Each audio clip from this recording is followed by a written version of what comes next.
Welcome to the Rebel News Daily Livestream. I am Andrew Chapados with Sydney Don't Call Me Australia Fizzard. How are you, Sydney? I'm doing pretty good. How you doing there? I just came up with that right now. We're both beardless right now as formerly bearded men. This is a big change for you, isn't it? Oh, certainly. Well, I mean, you remember when I started at Rebel News, you could just see this massive thing on my face that was not groomed or tamed in any way. So it's certainly been a large change. Some have called you member of the Bee Gees. Some have called me a member of Toto. Specifically, producer Mauricio likes that one. But I digress. We are here at rebelnews.com/livestreams. We're on YouTube, Rumble, and Getter, and Odyssey. And if you guys have any spicy questions you want to ask, insults, comments, questions, compliments, beard references, you can do that through Rumble Rants or Odyssey Hyper Chats. Anything over $5 or $5 and above will be read on air, but we'll still show everything else below. So if you want a hot Syd take, maybe about him smoking cigarettes or while he's smoking cigarettes, that's how you got to do that. And again, I'll read pretty much anything you put in front of me like Anchorman, so say whatever you want. If cigarettes are harmful, don't do it. But also, just for some of the spicier stuff, and you saw the YouTube warning at the beginning of this video, just watch it on Rumble. You know, switch. Might as well do it now rather than later. That way, when we do switch over, you're not going to miss any of the good stuff we get to talk about on other platforms. Syd wants to question elections. He wants to question efficacies. He probably wants to do some flat Earth stuff. No, I'm just kidding. It's multidimensional. That's right. He's playing 8D chess with us right now. The first story, Sydney, I think we've got some good Trudeau stuff to get to in a minute. But Pierre Poilievre, of course, the new leader of the Conservative Party in Canada. I just dealt with this on the Instagram Live. Nobody can see my hands. I'm doing the whole experience. You need my hands in the shot, so I got to raise them up, you know. I'm not Italian. But Pierre Poilievre is doing his rounds, of course, his media rounds. And I believe it's David Akin from Global News really trying to give him a hard time. I think he's gunning for the Jim Acosta position should Poilievre get into office, interrupting him. Let's just play the clip. A lot of you have probably seen it, but let's remind ourselves for those who haven't, and then we'll talk about it. Where Canadians are spending more just to feed themselves, to heat their homes, and to buy a home in the very first place. The reason that, So, I mean, we have basically a liberal heckler who snuck in here today to, well, apparently, right. Don't you forget. Are you going to let me make my misstatement? From the guy who actually reported first on the Prime Minister breaking the law. Yeah. Are you going to let me make my statement? Ask a question. Say yes. I've actually never seen you heckling the Prime Minister. Before. Ask Minister never seen you heckling the Prime Minister. Look, bottom line is this. We're going to take some questions at the end of the statement. Yes, I will taking two questions at the very end. Thank you very much. Thank you very much. So I'm going to start my statement again, and hopefully this time without interruption from the Liberal heckling gathering here, and we'll speak directly to Canadians so that they can hear what the new Leader of the Opposition has to say. I'll begin again. Good, Pierre. That's all I have to say from that is good. And I like to point out that on Twitter, some journalists were saying, oh, he wasn't going to take any questions at all. He very clearly there says he's going to take two questions at the end. Maybe David Akin would have been one of them, Sydney Fizzard. But don't forget my name is David Akin, and I'm from astute programming called Global News, you guys. Excuse me. Exactly. I'm not a liberal activist because I work for Global News. That's okay, great. You know, good job there. But I could imagine if that was a Rebel News journalist, Alexa, and she spoke out of term like that, and she wouldn't, she's very professional. But imagine if a Rebel News reporter were to do something like that, they'd be hauled away by security, I imagine. So it's nice to see that he was treated reasonably, and that's not something that we've come to expect from the Liberals in Trudeau.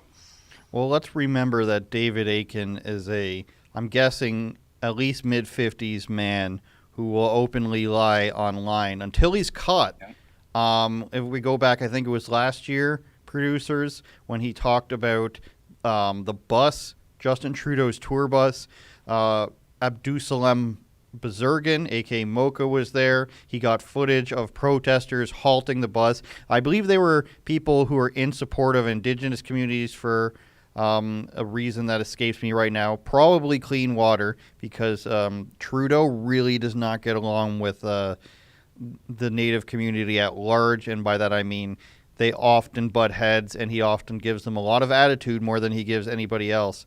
But here's the video on the screen, your screens right now. Mocha recorded protesters blocking the bus. David Akin said it didn't happen. He then had to apologize.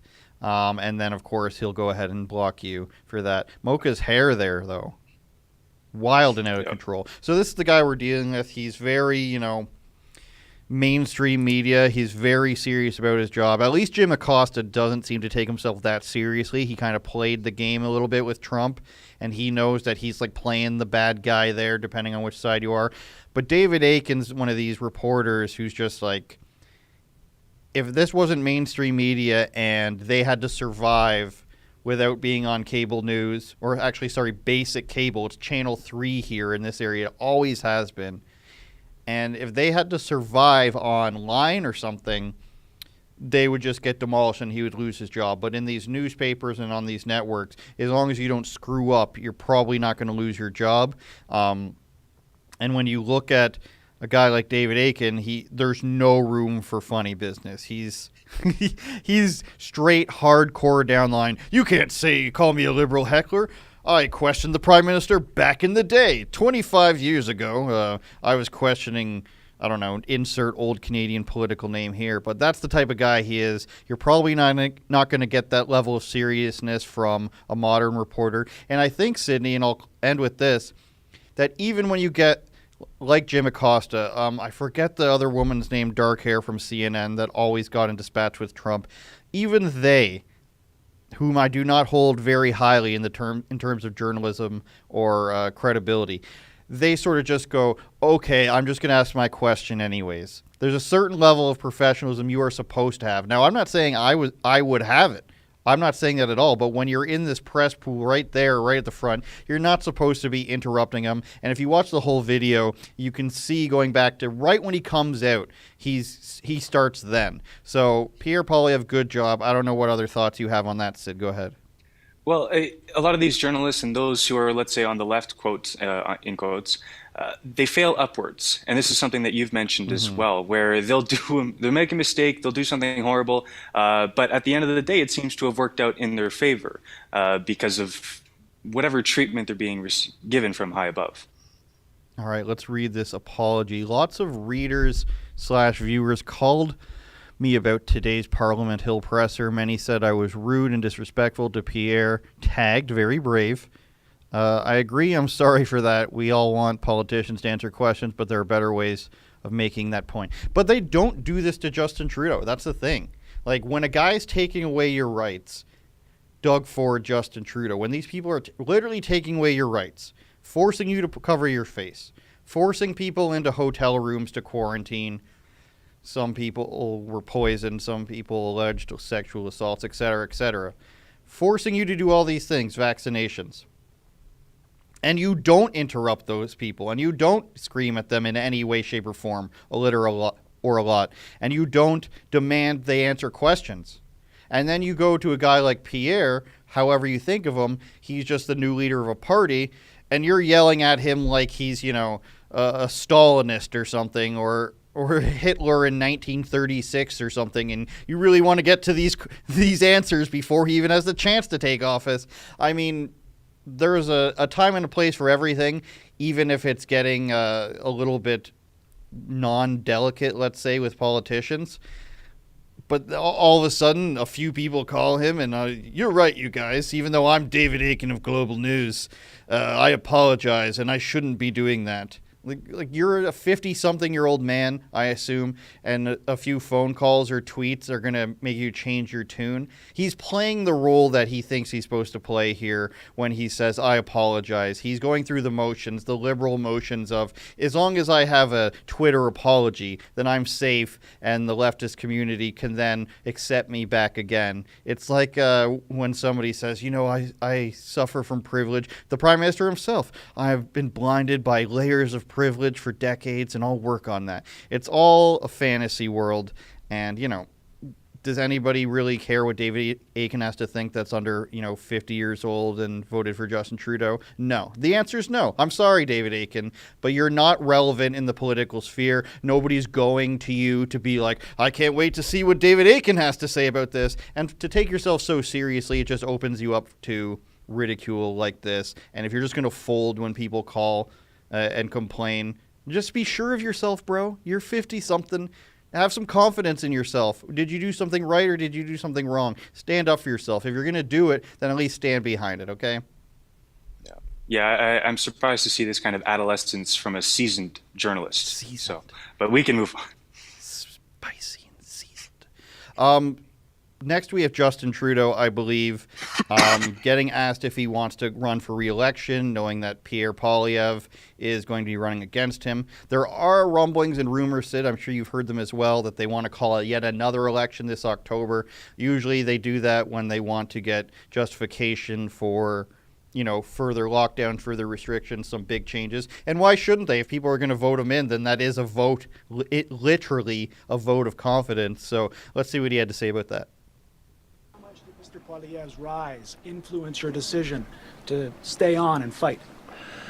I think we're seeing a rise of various forms of populism based on anger and misinformation and disinformation all around the world in many democracies. I've had many conversations with my fellow leaders at the G7 and in other contexts around the pressures that democracies are facing. Some external pressures, like the pressures put on us by countries like Russia or China or others. Many of them internal, with people who are frustrated, scared about where the world's going, worried about their place within it. And politicians face a very simple choice.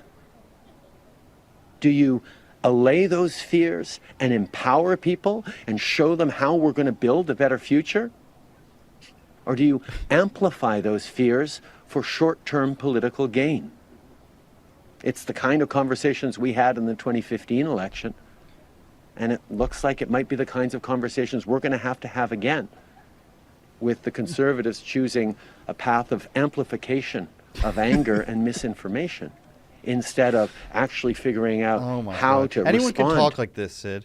And the amplification of misinformation and the Ethernet ports. Ethernet ports across the country are lashing out at RAMs and CD-ROMs. Like, you could talk about this for about anything, and he'll just go up there and just not answer the question. Sid, is it true? Is everybody wrong but Justin Trudeau? Well, what Trudeau does, especially you can see it in the speech that we just saw, is he'll tell you exactly what he's doing, but it'll be framed as a bad thing, and it'll be framed as the other person who's doing it. But clearly he knows the answers because he knows what's happening, because he's actually the one who's doing it. But this face that he puts on, of course, being a proper drama teacher, well, a lot of people don't see through it. I'm reminded of a drama teacher I had for one day named Mr. Sharma. Shout out Mr. Sharma. But what pressures are we facing from Russia as Canadians? That's what I'd like to know. I'd like to think of one example. We already didn't take Russian oil since 2019. Is the pressure to give Ukraine more money, to put a flag in your profile, to maybe put a Ukraine flag on your car? I mean, that's a lot of pressure for some people, Sid, but I'd like to know what pressures society is putting on us or Russia's putting on us. What he's not saying there is that it's the government's putting the pressure on the people, the Western governments currently. And here come the Russian disinformationist claims or the Russian propagandist claims, but it is indeed our own Western governments putting this pressure on us through their poor immigration stances, their poor ecological stances, their poor economic stances. And their policies are what's putting pressure on people. I mean, nobody from Russia is telling, Trudeau to not get more houses built or not put any initiatives to more housing for people. That's what real affordable housing is building more houses for these 400,000 plus people that are coming into the country every year. You need more housing for that. And I don't mean just the condos and the townhouses that are going up, because that always ends up bad when these enclaves of townhouses are built. It's nobody else's fault that Justin Trudeau printed a bunch of money when he locked people down and stopped them from being able to go to work. That's not Putin's fault, believe it or not. So I don't know what pressures he could possibly be talking about, Sydney.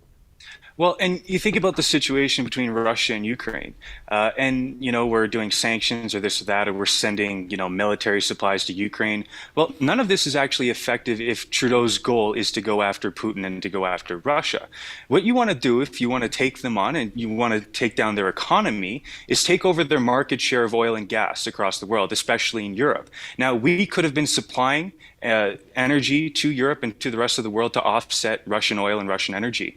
But Trudeau chose not to do that. He chose to allow Russia to continue on standing above its oil refineries and using that to propagate the situation in Ukraine. He could have dealt with that by promoting oil, promoting Canadian energy, but he chose not to. Yeah, if you're going to start a war, you at least need to have good tactics to go along with it.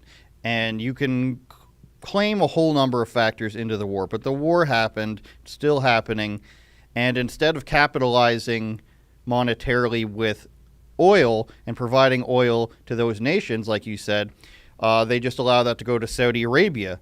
And then in the end, Germany and the like, and the lot, maybe I'll say, Germany and the lot of them, they still have to go back to Russia, or they have to go back to coal in some areas. So they had all this energy, and they're just like, we hate you, Russia.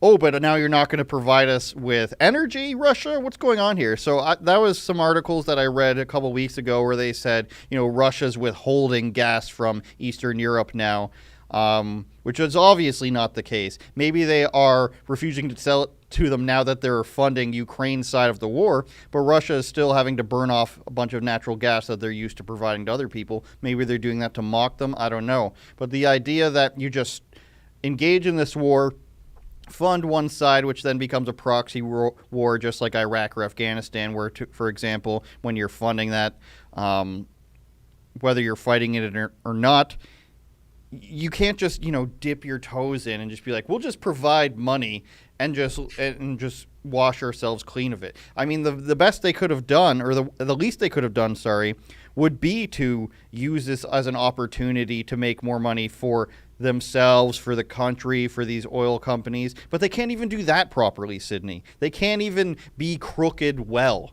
Like, that's the level of government incompetency that we're dealing with. Justin Trudeau contributes money to a country, rhetorically supports it, and then it's just like, meh, we'll just lose a few $1 billion. Doesn't matter. It's very confusing. They'd rather go after the symptoms, not the condition. And what we're alluding to with the Ukraine-Russia situation is a perfect example. They'd rather supply guns so that the warfare can continue instead of going after the market share of Russia within the energy sector, which would otherwise cut off the legs of their funding for the situation in Ukraine.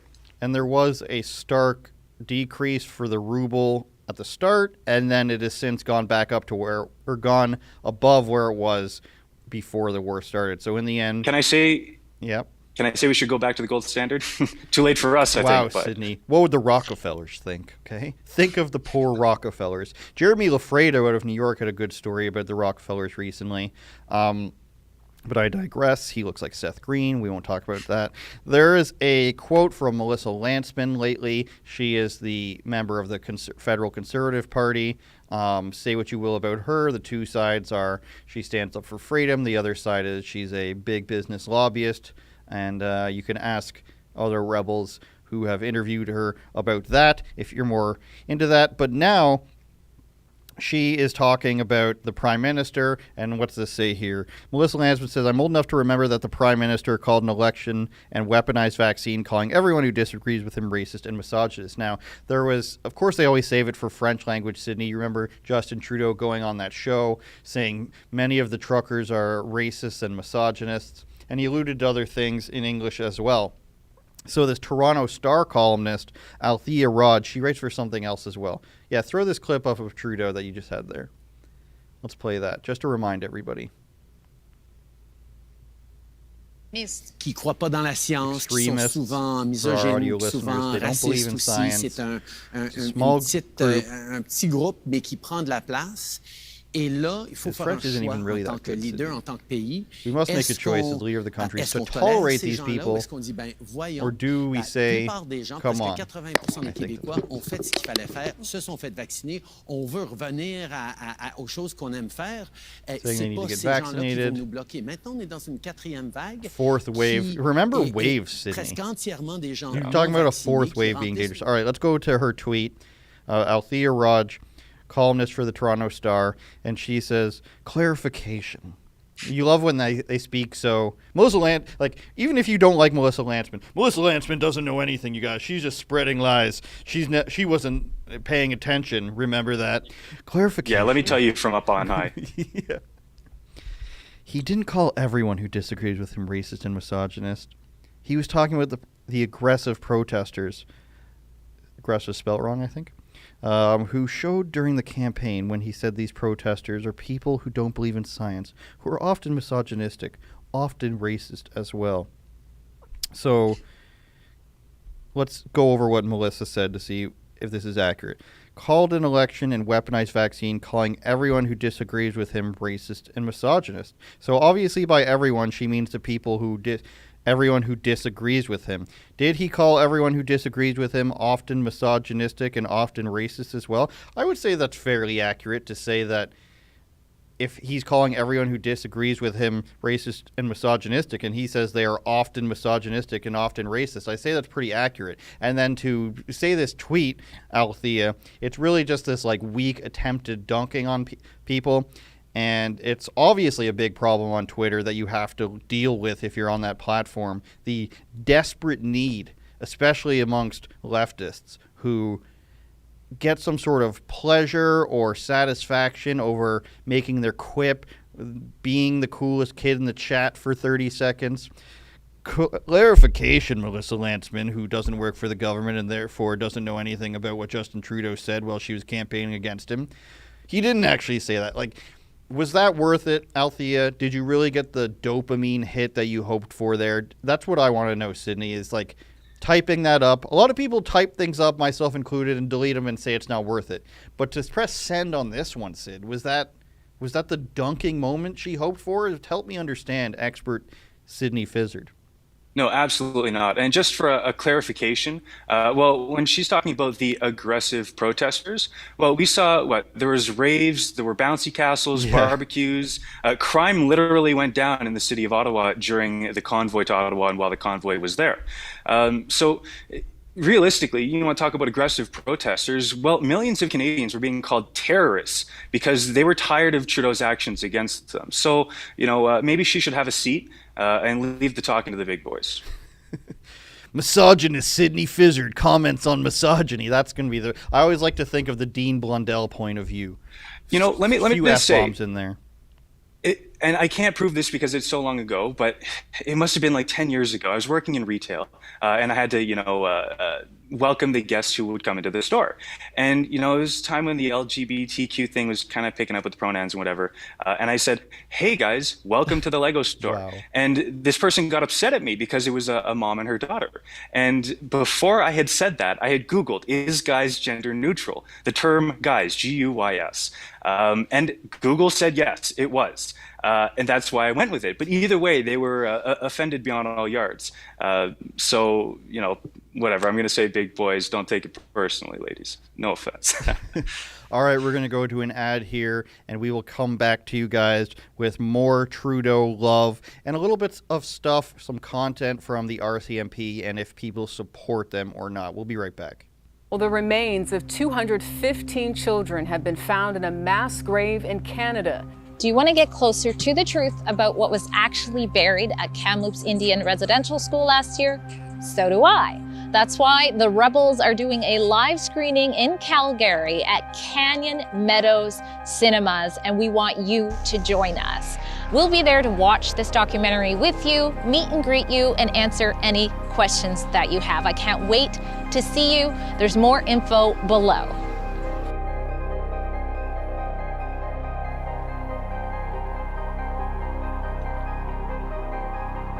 Very fun, very fun. So many documentaries these days, Sydney, rebelnewsplus.com. And again, hit us with a super chat, hyper chat, rumble rant, whatever you want to call it these days. I think we need, I guess paid chat is the universal term, and let us know if you have any questions.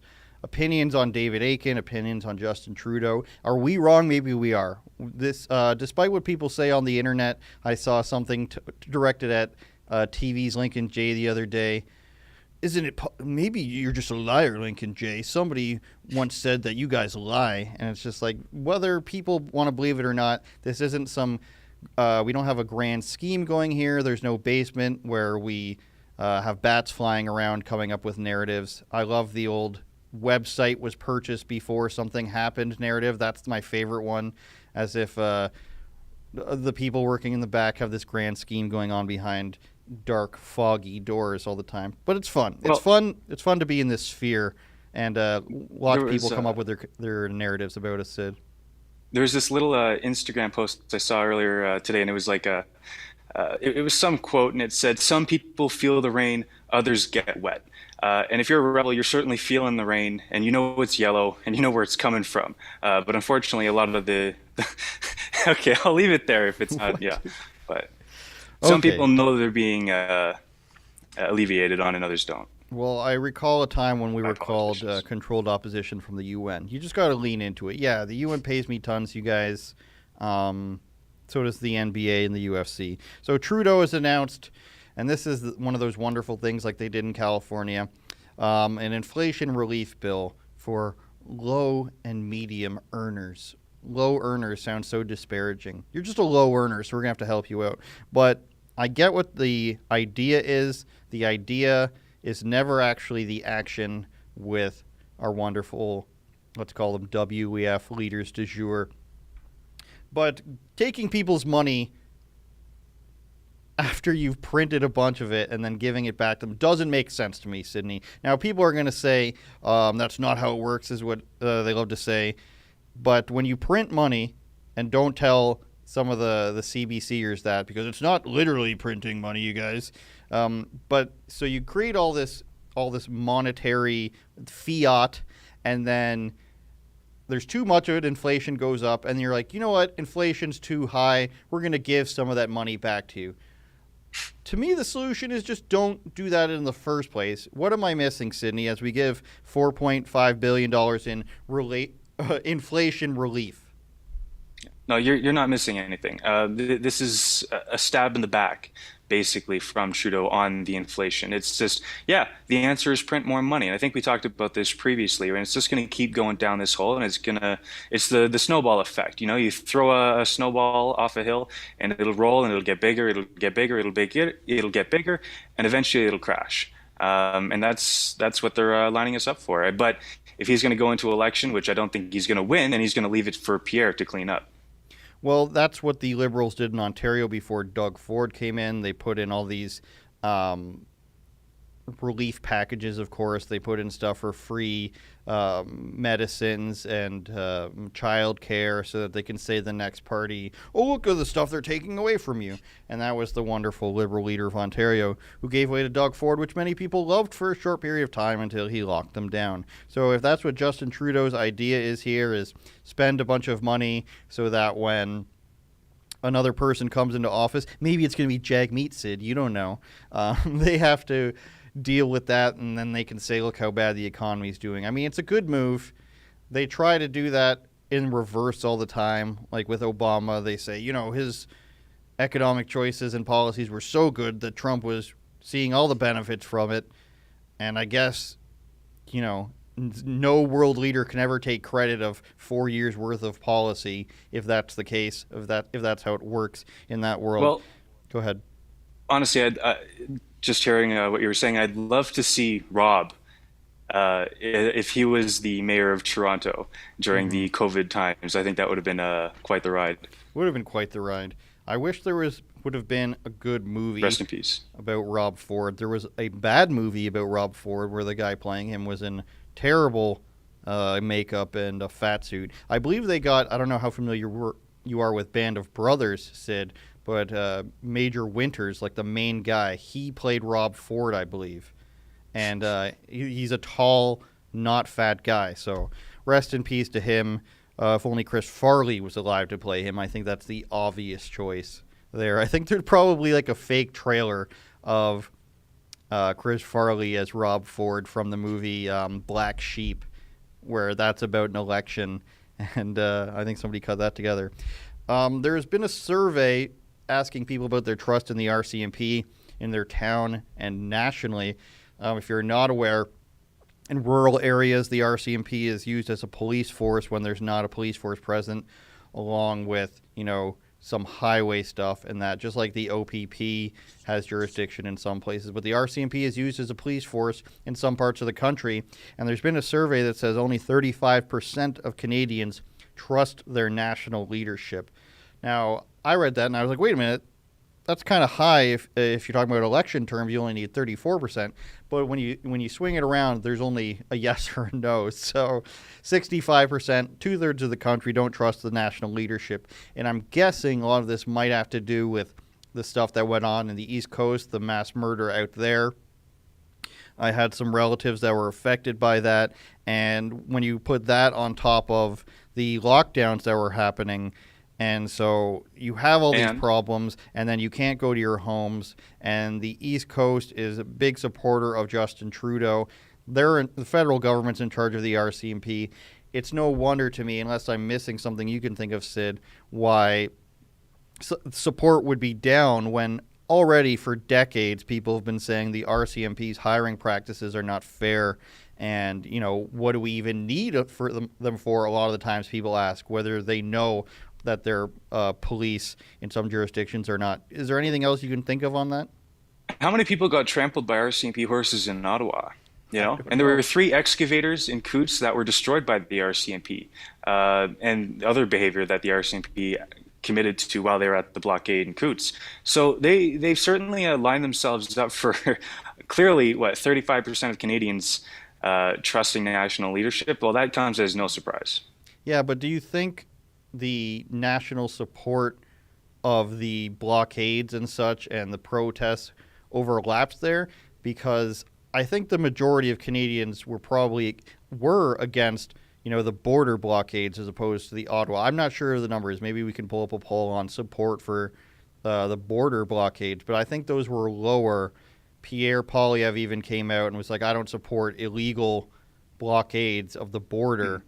I mean, I disagree with him on that, but I don't know. I don't know if those cross over. There is a bit of a timidness towards it, especially because of what happened near the end. But rest assured, there were quite literally thousands upon thousands of people there. And again, that incident in the end where people were arrested, that was arguably very separate to the Coutts blockade, even though it has stained them a little bit. And even before that, though, all the while, there were politicians who were showing their support, but then were like, okay, well, let's just try and keep one lane open or this or that. Everyone was trying to negotiate. The Coutts blockade was a mixing pot of different people from all levels of jurisdiction within the government to all forms of protesters and supporters. It was quite the phenomenon. I forgot you were there. More Trudeau stuff happening. Is that Guilbeault, the environment minister? Yeah. Okay. What a handsome man. Throw him on. You're in good when you just get a handsome Frenchman like that. He's asked about whether or not being too woke is going to be a detriment to the party. We all know it is. We all know people are increasingly rejecting wokeness. Whatever that means to you, we can all pretty much agree on what it means. Being overly sensitive, overly... what's the word I'm looking for? Maybe overly inclusive, stuff like that. Where it takes it too far, you're canceling people for jokes. You're going back in their history, trying to find something wrong with everything. Trying to find something offensive with everything. I think most people can agree with that. He says he doesn't even know what it means. And maybe you see one of my people, the French people, on screen, see the quote, I don't know what it means to be woke. You're expecting to say, I don't know what this means to be woke. What is this? But no, Stephen Guilbeault doesn't even have an accent. Let's play this. He knows what the word means. Do you think that you're vulnerable to attacks like that from Mr. Poilievre when he says you're too woke, you're not in tune with the needs of Canadians who are hurting? Frankly, I don't even know what it means to be woke. I'm working to serve Canadians, and Canadians have asked us for 3 elections in a row to do more and to do it faster when it comes to fighting climate change, when it comes to helping communities have better air, better water, access to more public transit, more electric vehicles, more bike path. That's exactly what we're doing. I don't have the internet. I don't have television. I don't know what woke means. What does this mean? What's Googling mean, really, Syd? No, that's pretty funny to see. Especially, I've gone back and seen his the videos on Greenpeace.org or whatever the website is, and back in the day when he climbed the CN Tower to make his point, and then as well he had a trip up to the oil sands. And it's funny seeing the full videos that Greenpeace hosts, because you can clearly see him, talking, making the advocatorial stance. But then there's some lady behind the camera who, whenever he messes up, she's like, no, you got to nail the point, go harder, And the way he described that after, when he says, I don't know what woke is, and then he starts to go down this, half woke, half attempting to be neutral stance. And it's like, well, okay, sure, you don't know what woke is, but you clearly acted out. Well, it would be like if Donald Trump hired a guy who was, in a federal standoff against gun rights. Remember there was those people who had a militia a few years ago, and they took a compound back. And I'm not talking about Waco, by the way, but a few years ago in one of the northern states, they had a big thing against the FBI. It would be like Trump hiring a person who did something like that, not somebody who did something violent. I'm not trying to get that point across, because Stephen Guilbeault just committed an act of a crime, but it was like an activist crime. Imagine Trump hired somebody who did that, who was just like, this is my property, you can't come and take my guns, etc., etc. They would call him a crazy person. They would say that this person is not fit for office. Trump's hiring extremists, etc., etc. But when Justin Trudeau puts this guy who literally worked for Greenpeace and wasn't just a guy who sat around and said, don't cut down these trees, I'm guessing, has he tied himself to a tree? I don't know. I don't think that's true. I've never heard that. I'm just making that up right now. But if you're going to climb, you said he climbed the CN Tower. Is there video of this? Yep. Oh, I want to see that. Do we have that, you guys? Maybe not on hand. It's on the Greenpeace website, though, and their historic footage, or whatever they call it. It's something to see. It's kind of funny. Well, let's go to an ad break and see if we can find that. Get your paid chats in, because we are running out of time, but we will get to them. And we will talk more about some hilarious stuff coming out of New Orleans. The mayor justifying buying first-class flights. We'll be right back. We started off this convoy calling it Taking Back Our Freedoms. But our freedoms are nobody's to take away. So we're going to restore everybody's freedoms.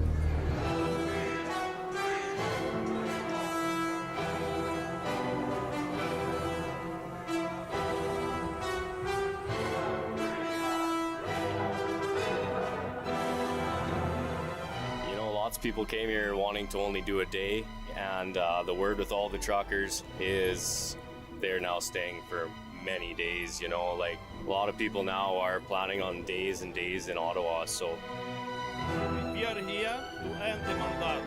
I am not leaving till we get what we want. We're not going to give up. On lunch, I could be on lunch a long, long time.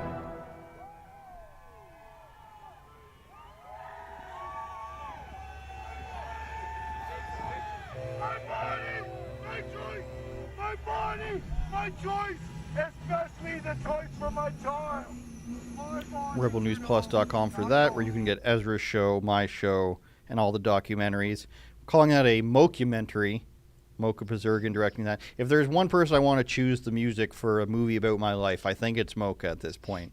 And I got to say, I think it is available on Rebel News Plus now, and personally having seen it, it's a masterpiece, so I highly recommend everyone checks it out. A mocha piece. All right, so let's get our terminology. A mocha piece. When correct. History is written, there will be mocha pieces. I don't even remember the rest of the names we came up for other people's productions. A Syd special. Here's an idea, Syd. Sydney Fizzard, Rebel News Plus. and you just teach people what to forage for with some news content. You know how like a cook or a chef show, they'll talk about stuff while they're cooking. You know, while you're finding the correct berry, which he sent us a video of recently, you guys, of which berries to eat. Myself and others were very interested in that and watched it intently. You could just be talking politics. You know, Stephen Guilbeault is looking to do this, that, and that. Do you guys remember that he climbed the CN Tower? Also, these berries are very good for you, but don't eat these ones because they're poisonous. I'd watch that, Sid. Maybe other people wouldn't, but I will champion and I'm not it. gonna point anybody to any specific berries or plants or anything like that, because you got to do your own history to know what you should eat. But as I pointed out in that video to you guys, it's even there's berries out there that grow naturally out in the city and whatnot, and some of them happen to be edible and very tasty, even though they're not generally largely consumed, because they do have elements of them which might be a little poisonous in large consumption. So that's what we need you for, Sid, to tell us which parts of the berries to eat. If you've been watching, you know, Fox News lately, or really any mainstream conservative U.S. outlet, there's a lot of pieces going out about how dangerous the cities have become. And if you do any reading outside of that, you would see stuff about Illinois and Chicago right now, where they have this thing called the Safe-T Act. It stands for something I don't remember. But they've basically eliminated bail for second-degree murder, kidnapping, threatening a public official, and also you can't get the police to take somebody out of your property. Somebody breaks into your store, breaks into your house, the police can't remove them from their home, and they have a duty to not chase after people who've committed certain crimes as well. There's something happened recently where a guy was robbed, and they called the police. They didn't go after them. They went on like a 3-hour like robbery spree. So crime is really increasing in a lot of these states and a lot of these major leftist cities. Of course, LA, New York, that's obvious. George Soros employs a lot of district attorneys across the country. That sounds like a conspiracy. Well, you can go look that up. He funds the campaigns for many people who inevitably end up turning legislation into this, eliminating bail, lessening jail time for certain crimes. And, of course, you see the result of that everywhere. New Orleans is another city. We used to call it Nolans, Sid. Now, apparently, you say NOLA for New Orleans, Louisiana. The next thing is going to be New Orleans or something. I don't know. But the mayor of New Orleans is under fire because what she did was she would upgrade all of her flights that she took to business class or first class, when it specifically says in their city, I don't know if it's bylaws or rules for city officials, that you're supposed to take the lowest flight possible. People asked her to pay this back because that's what the rules say, and you'll see this in this video, that the rules say you must pay the difference if you're not going for the lowest flight possible. She's refusing to do that, and her reasons for it will shock you. Go ahead. A defiant New Orleans Mayor LaToya Cantrell is refusing to pay the city roughly $29,000 she charged this year to upgrade her city air travel to business and first class. Here's her quote: "My travel accommodations are a matter of safety, not of luxury. As all women know, our health and safety are often disregarded and we are left to navigate alone. Anyone who wants to question how I protect myself just doesn't understand the world black women walk in." Defund the police. This is from Daily Caller Shorts, everybody, if you're wondering. All expenses incurred doing business on behalf of the city of New Orleans will not be reimbursed to the city of New Orleans. One thing is clear: I do my job, and I will continue to do it with distinction, with dignity and integrity every step of the way. And so that's what I'll have to say on that. The city's travel policy states employees are required to purchase the lowest airfare available, and that employees who choose to upgrade from coach economy or business class flights are solely responsible for the difference in cost. Unless we're missing it, Stu, I believe we work in news. Is there some sort of violent trend against black women on flights across the country that fly coach? I haven't heard any examples. All right, come back to us now. Right? No. The idea here is, Sid, that she can't fly economy or coach because there's such an epidemic, I guess, of violence against women or black women in general that she must fly first class for her own safety. I mean, here I was thinking that it was because you get a better seat and better meals, and you get to be seated first and exit first, and all these perks that come with spending $29,000 or $26,000 on first class tickets. Little did I know, Syd, she was just fighting racial justice. Yeah, well, no, it's a shame. We see this from a lot of politicians. You know, our tax dollars are just their little purse to go into and grab from at any moment's notice, and that's exactly what she's doing. You know, realistically, why did she need to go and fly, you know, VIP class or anything above standard fare? She didn't need to, but she wanted to feel luxurious. She wanted to feel powerful, and that's I guess how it rolls sometimes. And it's a shame because this is our hard-earned money. I mean, not us in particular at this moment, but for any of these politicians, it's our money that's going towards this. Really failing up as usual. Okay, let's move on here to the other platforms. We're going to get spicy with Syd soon. I know it. I can feel it in my bones. It's premeditated. Premeditated spice. A lot of spiciness today. So go to Rumble, Odyssey, or Getter to see the rest of this broadcast. rebelnews.com/livestreams is where you go every day if you want to know the platform to get it. If you want to just go to one place every single day, you can go to our website there, rebelnews.com/livestreams, because on YouTube we can't talk about elections.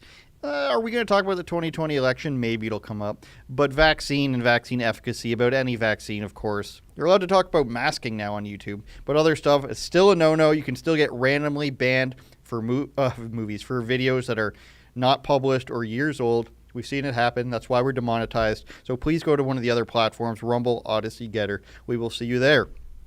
Wayne's World. Syd, you Wayne's World guy? I'm going to go up because I don't know what you're doing. Okay, and Wayne